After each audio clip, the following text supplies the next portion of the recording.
हरियाणा के जींद में होने वाले उपचुनाव को लेकर इन दिनों प्रदेश की सभी सियासी पार्टियों में एक के बाद एक मंथन का दौर चल रहा है। इस उपचुनाव को लेकर सभी राजनीतिक पार्टियां कितनी गंभीर है, ये इसी बात से समझा जा सकता है कि 10 जनवरी नामांकन की अंतिम तिथि बिल्कुल नजदीक आ चुकी है, लेकिन अब तक एक भी प्रमुख सियासी पार्टी ने अपने उम्मीदवारों पर मोहर नहीं लगाई है। सभी प्रमुख राजनीतिक पार्टियां एक दूसरे के उम्मीदवारों के ऐलान के इंतजार में है। ऐसे में सभी राजनीतिक पार्टियां जींद उपचुनाव में हैवीवेट कैंडिडेट उतारने का इरादा बना चुकी है। कांग्रेस, बीजेपी, इनेलो और जेजेपी किसी ने भी अब तक अपना कैंडिडेट घोषित नहीं किया है, जबकि नामांकन दाखिल करने की आखिरी तारीख में अब कुछ घंटे ही बाकी बचे हैं।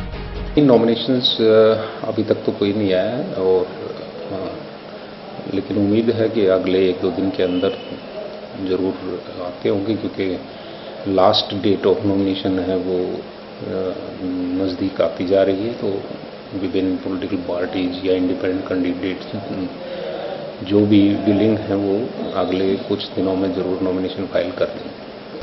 कांग्रेस के वरिष्ठ नेता और पूर्व सीएम भूपेंद्र सिंह हुड्डा का कहना है कि कांग्रेस 9 जनवरी तक अपना उम्मीदवार घोषित कर देगी।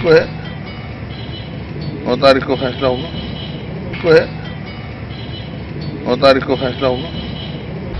उधर हाल ही में इनेलो की फूट से निकली जेजेपी भी जल्द ही उम्मीदवार घोषित करने की बात कह रही है। जेजेपी नेता अजय चौटाला इन दिनों उम्मीदवार को लेकर गहन मंथन में जुटे हैं। निरंतर जेजेपी परिवार बढ़ रहा है। कल भी चौधरी बहादुर सिंह ने ज्वाइन किया था और आज भी आपको दोपहर तक कोई और गुड न्यूज देंगे। मैंने वहां पे भी कहा था कि ये निरंतर सिलसिला चलता रहे। तो वहीं बीजेपी ने भी भले ही अब तक अपने उम्मीदवार का ऐलान न किया हो, लेकिन वो जमीनी स्तर पर जींद में प्रचार में जुटी है।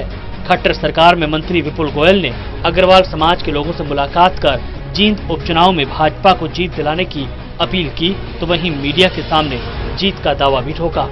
देखिए, जींद उपचुनाव का बिगुल बज चुका है और परसों नॉमिनेशन की आखिरी डेट है। जितने भी प्रत्याशी हैं सभी पार्टियों के घोषित हो जाएंगे और नामांकन भरने के बाद 14 तारीख के बाद स्क्रूटनी होकर विधिवत इलेक्शन की शुरुआत हो जाएगी। और आज जींद के अंदर हो, जुलाना के अंदर हो, आसपास के क्षेत्रों में जो कि जींद की सीट को प्रभावित करने वाले क्षेत्र हैं, सभी जगह पर लोगों से मिलकर लोगों ने जो सरकार की पिछले 4.25-4.5 साल के अंदर माननीय मनोहर लाल जी के नेतृत्व में जो विकास की एक लंबी फहरिस्त और लंबी लकीर जो खींची गई है, सभी लोग उसके समर्थन में। बहरहाल जींद का ये उपचुनाव कितना अहम है, ये तो अब आप समझ ही चुके होंगे। अहम होने का कारण ये है कि राजनीतिक पंडित ये मानकर चल रहे हैं कि इस उपचुनाव के नतीजों का असर विधानसभा चुनाव पर पड़ना तय है, और यही कारण है कि कोई भी दल इस उपचुनाव में सिर्फ और सिर्फ अपनी जीत चाहता है। लेकिन जीत किसकी होगी, उसका फैसला आखिर वोटर को ही करना है।